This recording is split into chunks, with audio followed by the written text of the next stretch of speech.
Why is low back strength not the answer to overcoming lower back pain?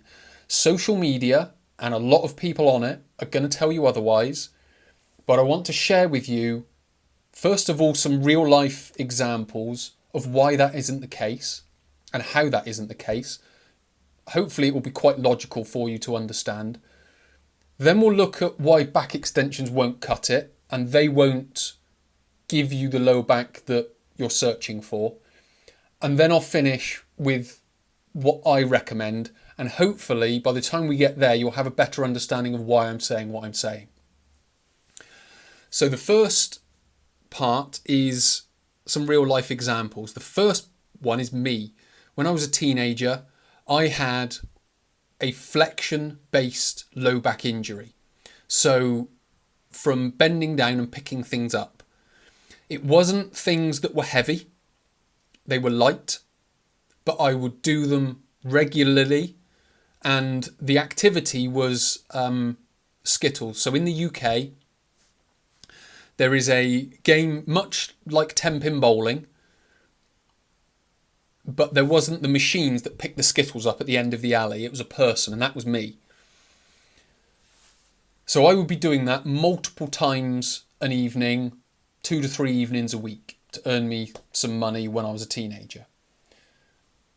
That eventually led to a low back injury because it happened whilst I was doing it. So it wasn't heavy, it was just a lot of flexion not every night, 2 to 3 nights a week, flexion, flexion, flexion, flexion. Just bending over, picking up these little skittles, putting them back on where they're supposed to go. And that eventually ended up in an injury. Now, I was a teenager. I didn't know what was wrong with me. So I didn't really do anything about it, because what would happen after a few days is it would go away and I'd be sort of able to resume normal life, but it would keep recurring. Again, I didn't go to the gym at the time because going to the gym as a teenager wasn't a thing then. I would say maybe 1 or 2 of my friends may have done it, but at that time it wasn't a thing. Now it's very different. So I didn't have a strong back. The other example comes in this book here called The Gift of Injury. It's written by a powerlifter called Brian Carroll and Dr. McGill. Now, that is a scan of his low back.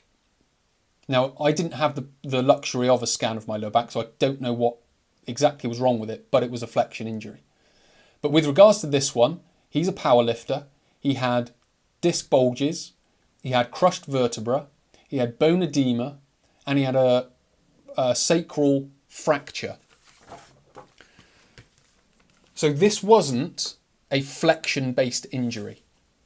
That type of injury is more down to the load that's being put through it and the compressive load, because when the muscles contract, like when you hold a sponge and it crushes the sponge, when the muscles contract around the spine, they are kind of like crushing the spine, they're crushing the bone because they're contracting so much that they sort of crush it, if you will. Now, what's common between those two injuries? Because mine was flexion, his is a load and compressive type of injury. But there is one commonality. When the load on the spine exceeds the capacity of the spine, and you do that for a prolonged period of time, then you get your injury. So it doesn't really matter what the mechanism is, but it is important to know what the mechanism is, because that's how you get yourself out of it.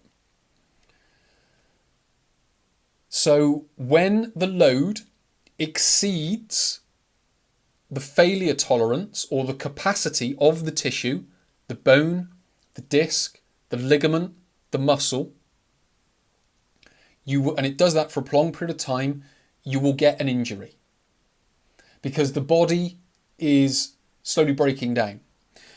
Now, again, with this, all of those injuries to his spine didn't happen in one moment. It didn't happen at one lift. It started to happen, and it slowly happened over a period of time. And as he would go on, the pain would increase and increase and increase and get worse and get worse and get worse. Mine didn't do that. Mine was in the form of painful catches. So the back would go into spasm, it would lock, it would be like that for 3-4 days a week, and then it would kind of go away. Then it would come back again, then it would go away, then it would come back again, then it would go away. So again, my pain patterns, my triggers were very different to this one. But the one common thing was that when the load exceeded the capacity of the spine to cope with it, and it did that for a long period of time, then the injury came. So that's sort of, I guess, example number one, because the logic is that if I strengthen my back, I'm not at risk of injury. But I'm never going to get my back as strong as Brian Carroll, the powerlifter, the world record holding powerlifter. I'm never going to do that. So if he's getting injured, why am I going to be pain free? Because as logic would hold, if I get my back stronger, it can cope with more, and then therefore it won't get injured. But as the example goes here,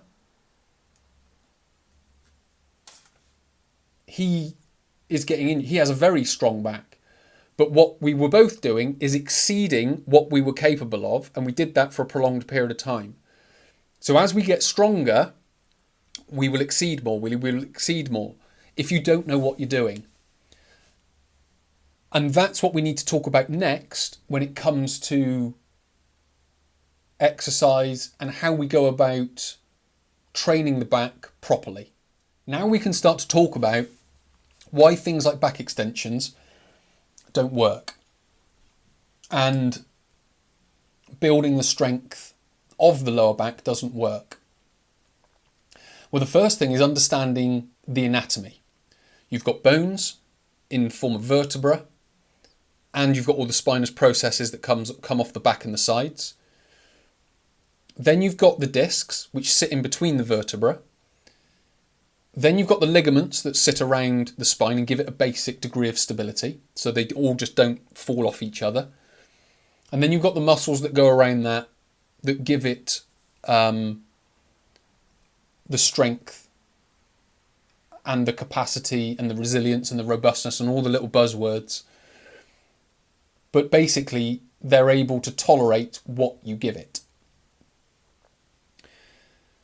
Now, how we go about, so as an example, if we take back extensions as the example, there are other exercises, but I use back extensions as the example because it's the most well-known exercise. Now, if we do lots of back extensions, we concentrate load in very specific areas of the back. So not only do we get the muscle compression because the muscles are contracting, but you also get the flexion and extension cycles.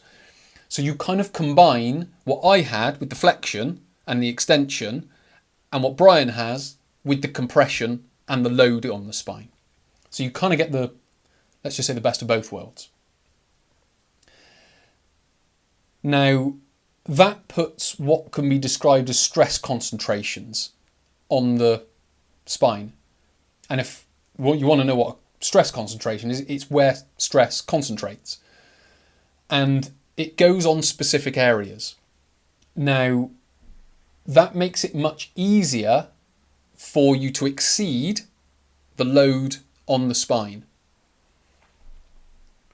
Now, if we want to not do that, if we want to minimize the load on the spine, but maximize what we can get out of the spine, is we need to spread the load around the torso. Because when we spread the load around the torso, the stress concentrations get dispersed around the torso. So the torso becomes able to cope with all of that load, not the lower back. And that spreads all of the load around the torso. So what you get is you don't get a very strong rectus abdominis, six-pack muscle, and a very weak lower back, you get a very strong torso that's able to cope with load. And what this does is it spreads load around the torso. Now, how does it do that? Well, we have this thing called the thoracolumbar fascia and the abdominal fascia, which is basically the same thing. It's just where it's located. The abdominal fascia is around the abdomen. The thoracolumbar fascia is around and above the lumbar and the thoracic part of the spine. So it's all the same fascia, it's just where it's located. And then you have all the muscles that join into that. So you have the rectus abdominis at the front, internal, external obliques at the side. You have longissimus that comes down near the spine. You have iliocostalis that comes down on the outside of that. You then have the QL in between. It goes down the lumbar spine, across the top of the ribs, and across the bottom of the ribs, and across the top of the pelvis. You then have the glutes underneath that, so glute max will play its part, then glute medius and minimus on the side of the hip. So you have all these different muscles. So we can use back extensions, and if we use them exclusively, or we use them a lot more than we need to, the stress will concentrate on the lower back. If we use a greater catalogue of exercises, the stress concentrations will be spread out around, and they won't be concentrated. They will be stress spread out around the torso. So we will maximise the ability for the torso to cope with load. And we will minimise load on the spine. And therefore, we can lift heavy weights without putting load on the spine, or without putting unnecessary load on the spine, which then, as I've talked about, so if we overload the spine for a prolonged period of time, eventually the tissues will fail. Well, what happens when we build the torso up is it can cope with much more load, but it doesn't put the stress on the spine because it's all spread out because of these stress concentrations that are going on. So what we have to start to do is, first of all, we have to get the muscles active. So we have to get all the right muscles working at the right time. So we need to get muscle balance around the torso and into the hips, into the glutes. So that's the first thing we need to do with exercise. Then what we need to do is we need to be able to then slowly build capacity for the torso to manage load. So this is where we do overload, and we do need to overload. But because we're spreading it around the torso, we're not overloading the low back and the structures of the lower back. When we do back extensions, we concentrate the stress much more on the lower back. So you can start to see the logic in why we either don't use back extensions or we use them sparingly as a part of a much bigger training program. Because we're spreading the load, or taking the load away from the spine. Because the spine doesn't need to be loaded directly. What we need to be able to do is spread the load out, so we can then make the low back, or we make the torso much more resilient to dealing with load. So hopefully that gives you a better idea of exercise, of why back extensions won't cut it and won't work on their own exclusively. What we're going to talk about next is what I recommend with regards to overcoming lower back pain. And what that basically means is, when it comes to exercise, it's proper training. But there are, I guess, two steps to understand before we even get there.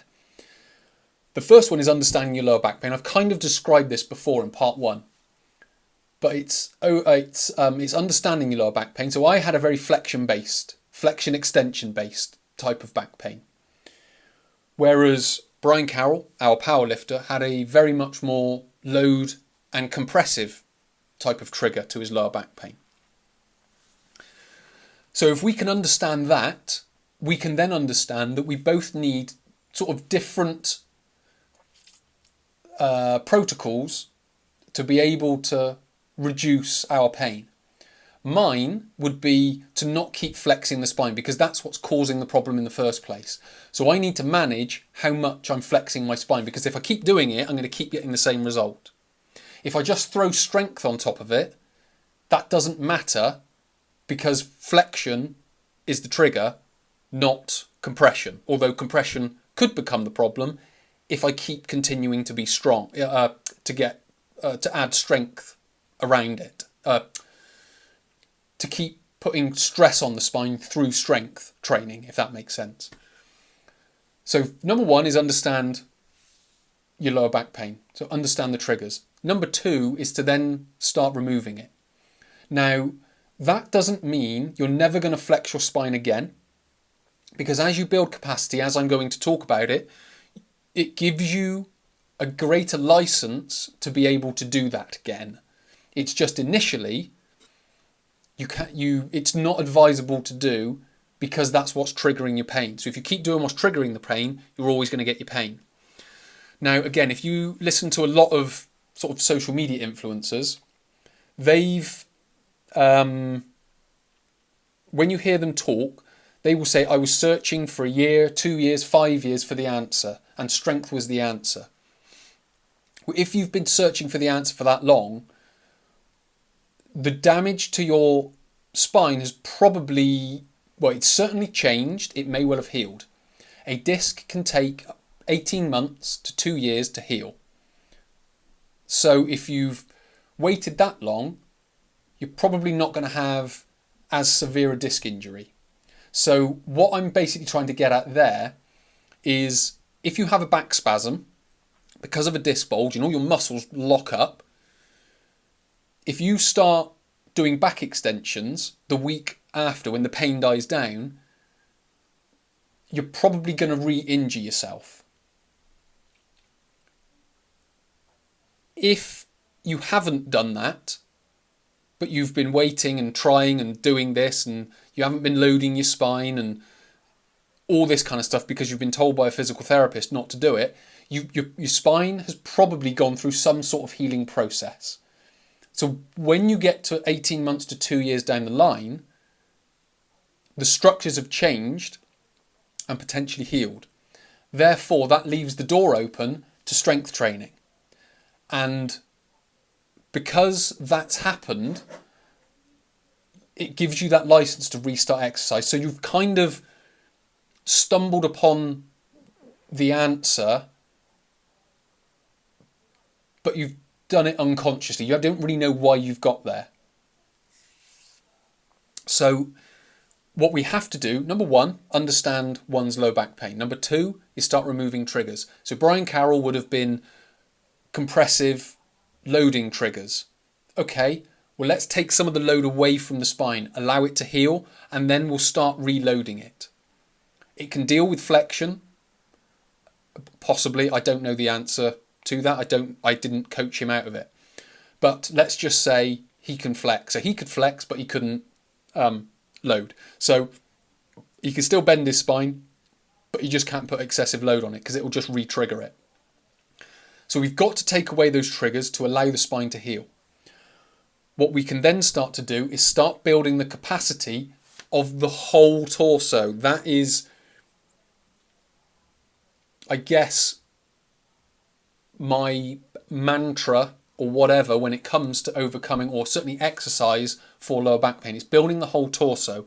It's not building the lower back, because the lower back doesn't need building. What needs building is the whole torso. The abdominals, the rectus abdominis, the obliques, iliocostalis, longissimus, QL, all those different muscles need rebuilding. But they need rebuilding together, not with isolated exercises.